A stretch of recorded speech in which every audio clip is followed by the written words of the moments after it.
Under the cover of darkness, I follow Zayne back to his own old workplace, the Predator prison.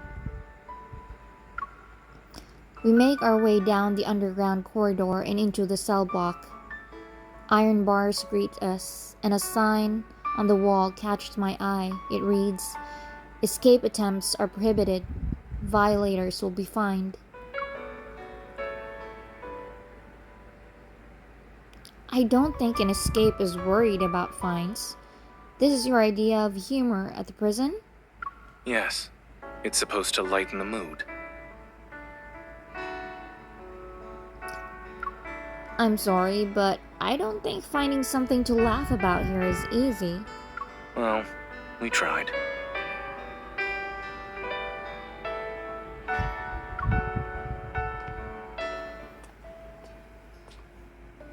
Standing before Zayne's office, I find myself in a silent standoff with a lock on the door. To my surprise, the password seems to be changing in real time. We need to figure it out on the spot. Wait, you don't know the password either? How's that even possible? Zayne grabs a pen and paper from the items that lie scattered on the receptionist's desk. He starts jotting down long strings of numbers in various combinations. It seems he knows the cipher.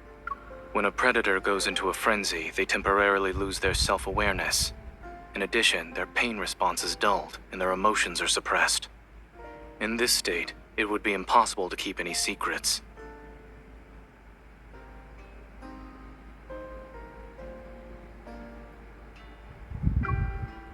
So the safest option would be no one knowing the password.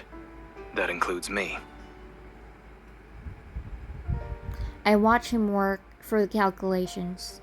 I don't know if I could ask a certain question, but my curiosity gets the better of me.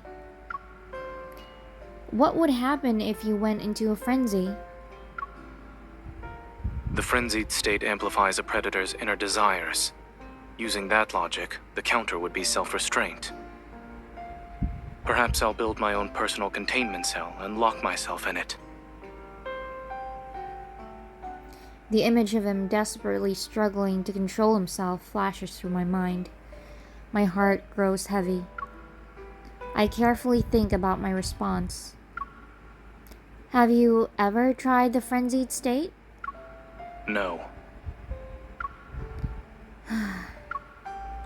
He circles the final string of numbers with his pen. Then he looks at me. There's a hint of amusement in his eyes. Of course, nothing is absolute. It could still happen.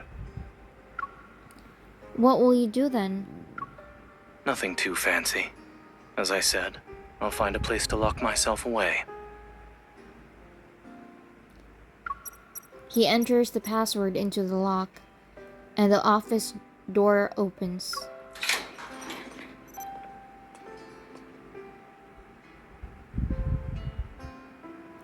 You don't want others to see you when you're in a frenzy? No one would want to see me like that.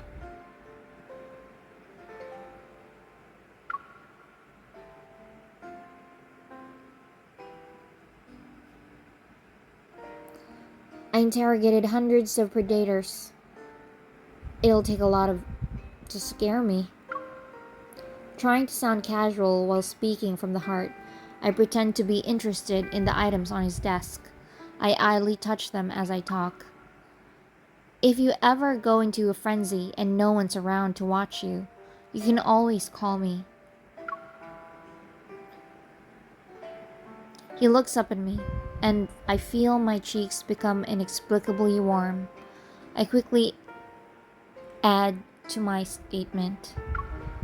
Consider it me returning the favor for when you treated my injuries.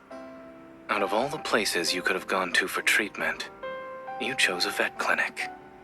It's certainly an unconventional approach.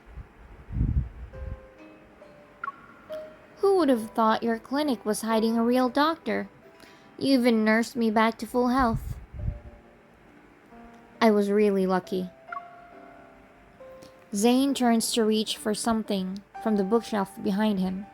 He pulls out a carefully preserved research report. Then he offers it to me.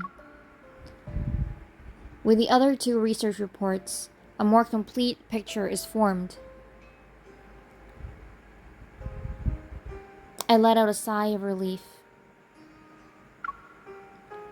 We have more information now, and while we still have things to investigate, it's a significant development. If we follow this lead, we might be able to find an antidote for the powerful frenzy enhancer.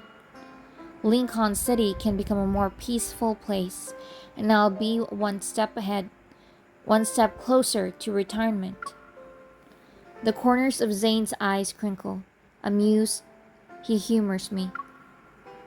Not only have you planned out a new career for me, but you also thought about your retirement.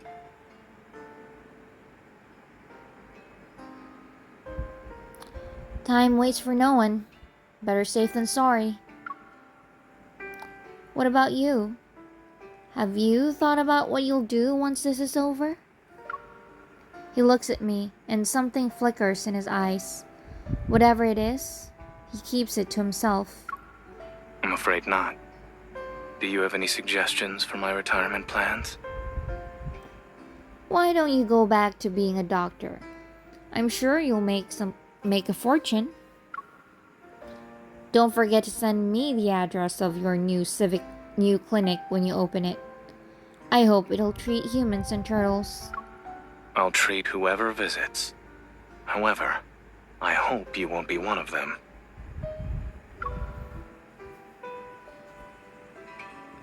By the time we leave the prison, it's already dawn. Bathed in the warm winter sunlight, Zayne and I walk toward a new day.